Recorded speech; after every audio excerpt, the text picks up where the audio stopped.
ভাবা যায় এই আপু রাত 1:30টার সময় ফোন করে বলছে, আপু আমার একটা বেবি থিমের কেক লাগবে, মানে বাচ্চাদের একটা ডিজাইনের কেক লাগবে, সেটা আমি তোমাদের দেখাবো। আর সেটা একটা গার্ল থিমের কেক, ঠিক আছে? মানে রাত 1:30টার সময় কে ফোন করে ভাই? ইনি আমার কাছে আগেও অর্ডার করছে। আগে যখন অর্ডার করতো তখন তো আর্জেন্টলি করতো, আর এখন রাত 1:30 বাজে ফোন করে আর্জেন্টলি করছে। মানে রাত 1:30 বাজে ফোন করে আপু আমার বলতেছে যে আপু আপনি এবার সকাল 12টার মধ্যে কেকটা দিতে পারবেন। তা বলতেছি সকাল 12টার মধ্যে? আমি তো সকালবেলা দেরি করে উঠি, কারণ আমি তো দেরি করে ঘুমাই। আপনি ফোন করে যেহেতু আমার পাইছে, তার মানে বুঝতেই পারছেন আমি দেরি করে ঘুমাই। তো তখন উনি বলতেছে আপু প্লিজ আমার এই আর্জেন্ট অর্ডারটা দেন।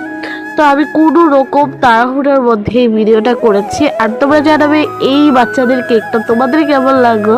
তো সবাই ভালো থেকো, সুস্থ থেকো, আল্লাহ হাফেজ, টেক কেয়ার। দেখা হচ্ছে পরের ভিডিওতে।